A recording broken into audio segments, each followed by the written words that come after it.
আসসালামু আলাইকুম এভরিওয়ান। আজকে আরেকটি রেসিপি নিয়ে আপনাদের মাঝে হাজির হলাম।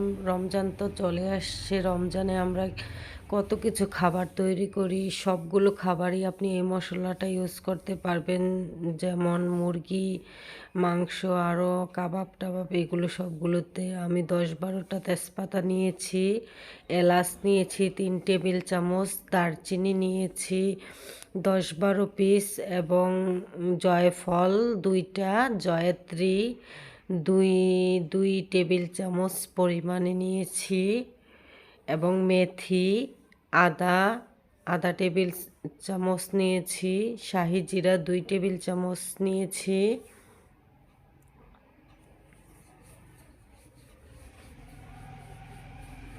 আজওয়াইন 1 টেবিল চামচ, আজওয়াইন বা রাঁধুনি, লং 1 টেবিল চামচ,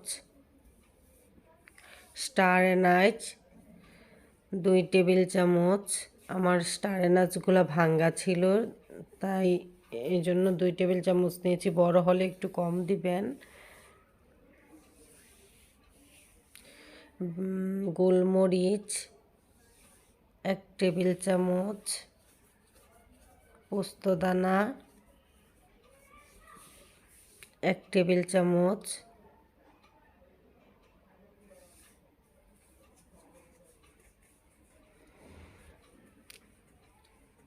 কালো জিরা আধা স্পুন, শাহি এলাচ বা কালো এলাচ 10 থেকে 12টি। এগুলো আমি বেছে বেছে বড়গুলো একসাথে রেখেছি, এবং দারচিনিগুলোকে একটু থেতো করে নিয়েছি, এবং 10-12টা শুকনো মরিচ, জিরা নিয়েছি 3 টেবিল চামচ,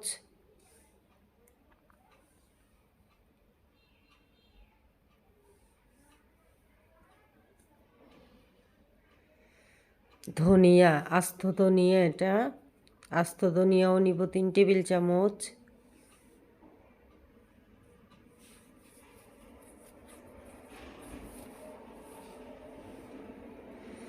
এই যে গুয়ামুড়ি বা মৌরি বা মিষ্টি জিরা নিয়েছি 3 টেবিল চামচ। এখন আমি এগুলোকে একটু রোদে দিয়ে নিয়েছিলাম, আপনারা চাইলে চুলার নিচেও দিতে পারেন। রোদে নিয়ে আমি বড়গুলোকে আলাদা করে নিয়েছি। এখন বড়গুলোকে কড়াইয়ের মধ্যে দিয়ে দিয়েছি, একদম আছে চুলাটা রেখেছি ফ্লেমটা। 5 মিনিট আমি লো আঁচে রাখবো। রাখার পরে একটু যখন গরম হয়ে আসবে মশলার গাটা, তারপরে আমি ছোটোটা দিয়ে দিয়েছি, দিয়ে আমি 5 মিনিট নেড়ে চেড়ে উঠিয়ে নিয়েছি। মুচমুচে হয়ে গেছে। এখন আমি এটাকে গুঁড়ো করে নিব। আপনারা চাইলে মিহি গুঁড়ো করতে পারেন, বা একটু দানা দানাও রাখতে পারেন, যেমন ইচ্ছা। আমি একটু দানা দানা রেখেছি, মিহি করিনি এত। অবশ্যই এয়ারটাইট কন্টেনারে সংরক্ষণ করবেন, এবং কাচের জারে হলে খুবই ভালো হয়। আর যখন পাউডারগুলো করবেন বেশিক্ষণ খোলা অবস্থায় রাখবেন না, পাউডার করার সাথে সাথে কাচের বয়মে ঢুকিয়ে নেবেন, ঢাকনা দিয়ে রাখবেন। যতক্ষণ পর্যন্ত আপনি ব্লেন্ড করেন ততক্ষণ পর্যন্ত ব্লেন্ড করার পরে পাউডারটা ঢুকিয়ে নিলে গন্ধটা সুন্দর থাকে, গন্ধটা চলে যায় না। আমি এক এক করে সবগুলোকে পাউডার করে নিয়েছি। আমার প্রায় একটা জার হয়েছে, এবং পরে যে গুঁড়াগুলা থাকে ওইগুলা সহজে ব্লেন্ড হতে চায় না, সেগুলোকে আমি একটু পানি পেস্ট করে নিয়েছি আর কি। আপনারা চাইলে এই কাজটাও করতে পারেন। পরে যেগুলো থাকবে মশলা ওইগুলোকে পানি দিয়ে একটু পেস্ট করে নেবেন, কারণ পরের মশলাগুলো ব্লেন্ড হতে চায় না, অল্প থাকে তো সেই জন্য। সবগুলোকে আমি করে নিয়েছি, এবং একটা স্ট্রেইনারের সাহায্যে চেলে নিব। আপনারা চাইলে কাপড়ের চালনি যে আছে ওইগুলো দিয়ে আরও ভালো চালা হয়, মিহি গুঁড়াটা আসে। মিহি গুঁড়া যদি করতে চান তাহলে কাপড়ের চালনি দিয়ে চালতে পারেন। আমি কাপড়ের চালনি দিয়ে চালিনি, এখানে স্ট্রেইনার দিয়ে চেলেছি।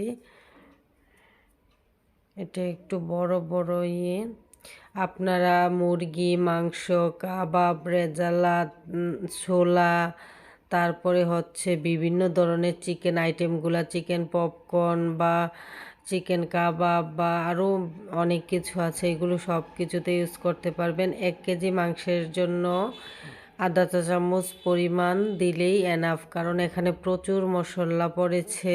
আধা চা চামচে সুন্দর হয়ে যাবে। আপনারা যদি ভালো লাগে আমার চ্যানেলটাকে সাবস্ক্রাইব করবেন, লাইক ও শেয়ার দিয়ে পাশে থাকবেন সবাই, এবং সবাই একবার ট্রাই করবেন। গরম মশলা তৈরি করতে খুবই সহজ, ইজি, এবং এই মশলাটা যদি আপনি একবার খাবার খেয়ে থাকেন তরকারিতে দিয়ে, তাহলে বুঝবেন এটার কত সুগন্ধ। আল্লাহ হাফেজ সবাইকে।